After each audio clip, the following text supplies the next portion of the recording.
Agatha Mary Clarissa Christie, popularmente conhecida como Agatha Christie, foi uma escritora britânica, uma brilhante romancista, contista, dramaturga e poetisa. Resplandeceu no subgénero do romance policial e tornou-se a dama e rainha do crime.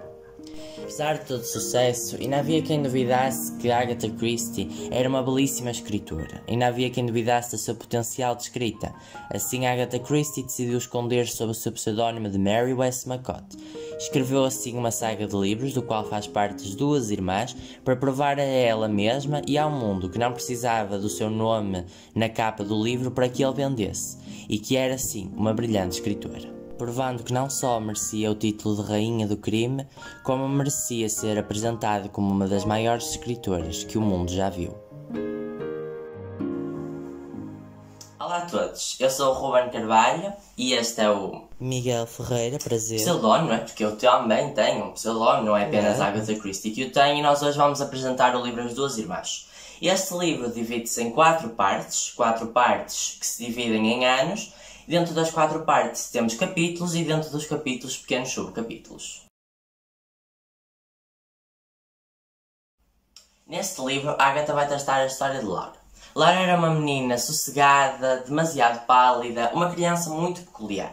E aos olhos dos seus pais, Arthur e Angela Franklin, era uma menina muito desassabida. Apesar de a amarem, os seus pais nutriam um carinho muito mais especial sobre o seu irmão mais velho, o primogênito do casal, Charles. Charles era um rapaz totalmente diferente de Laura. Era muito mais engraçado, divertido, fazia muitas asneiras, digamos, uma criança natural. Sendo assim, a família preferia Charles. E todos diziam que Laura ia morrer cedo, pois era uma menina muito parada e muito pálida. No entanto, quem morre é Charles, que morre de paralisia infantil e deixa a família muito abalada. É aí que Laura vê finalmente a possibilidade de sair da sombra do seu irmão, na qual viveu toda a sua infância, e tornar-se finalmente a mais amada pelos seus pais. No entanto, nasce a sua pequena irmã Shirley. Voltando a não ser a única, Laura não fica nada contente e decide então até desejar a morte à pequena menina.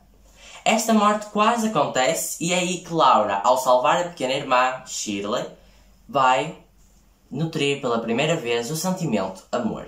Laura vai experienciar esse sentimento e a partir daí vamos acompanhar a vida das duas irmãs, em que Laura vai ter de aprender a diferenciar o sentimento de amor e possessividade e se ainda realmente conhecemos quem julgamos verdadeiramente amar. Exatamente.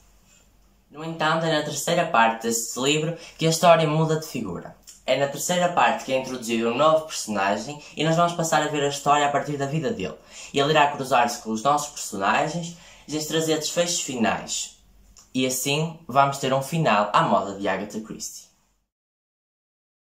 Este livro é escrito com uma imensa leveza. O que é estranho, afinal, é através desta leveza que Agatha pretende entrar nos nossos pensamentos mais obscuros. Ela entra neles e faz-nos até duvidar das nossas próprias convicções. Ela pretende provocar esta sensação através dos seus próprios personagens. E tenta também que nós nos identifiquemos sempre com eles. Os seus personagens são representações muito boas das pessoas que nós vemos na nossa vida. Ela tenta que nós nos identifiquemos com eles, mas não de uma forma forçada, de uma forma muito fluida. Nós não conseguimos não nos identificarmos com eles, é inevitável. Nós temos de nos identificar com algum dos personagens, seja com Laura pela sua peculiaridade, possessividade, por achar que está sempre certa e sabe sempre o que quer para os outros, ou até mesmo pela vontade que tem de ser amada, também, ou até mesmo porque no seu íntimo, na sua mente, ela é loucamente interessante. Se não nos identificarmos com Laura, podemos nos identificar com Shirley, uma menina super carismática, muito feliz, muito sedentária também, e até quem sabe podemos nos identificar com o quão ingênua ela é, o quão expectativas ela tem acerca do nosso mundo e também, quem sabe, com a desilusão que ela tem após conhecer o mundo assim como ele o é. Ou até como eu, podem se identificar com Mr. Baldock, ou Baldy para os mais íntimos.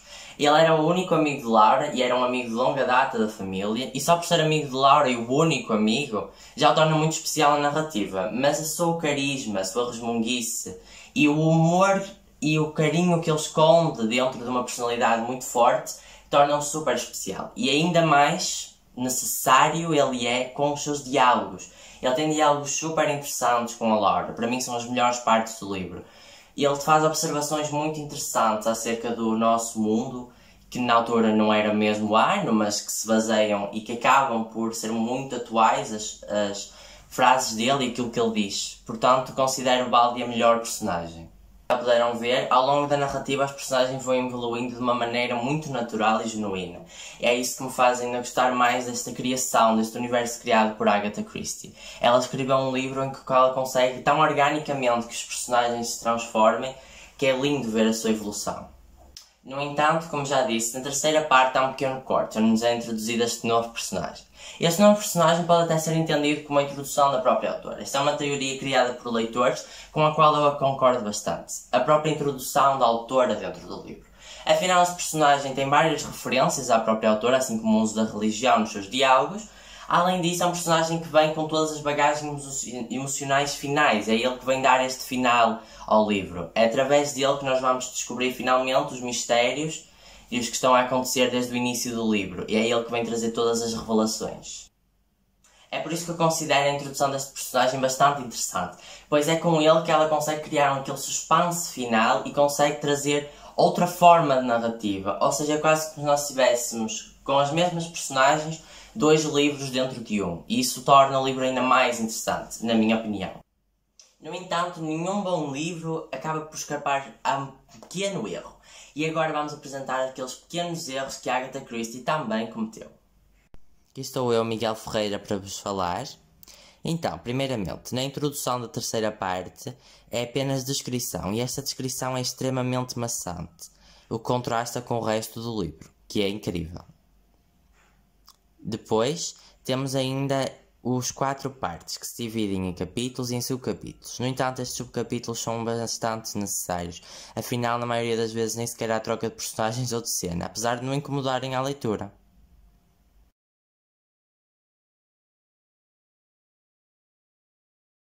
Para finalizar, eu gostava de recomendar o livro As Duas Irmãs, de Agatha Christie. Eu considero este livro incrível, acho uma leitura ótima para se fazer. É uma leitura que vai nos levar a pensar, e principalmente para pessoas que gostam de livros que nos façam pensar assim como eu, considero que seja um livro incrível. Acho que é um livro ótimo para quem está bem de saúde mental, para quem não está talvez a refletir sobre certas coisas, não seja tão necessário. Mas se estão bem e querem um bom livro, este é com certeza um livro para vocês.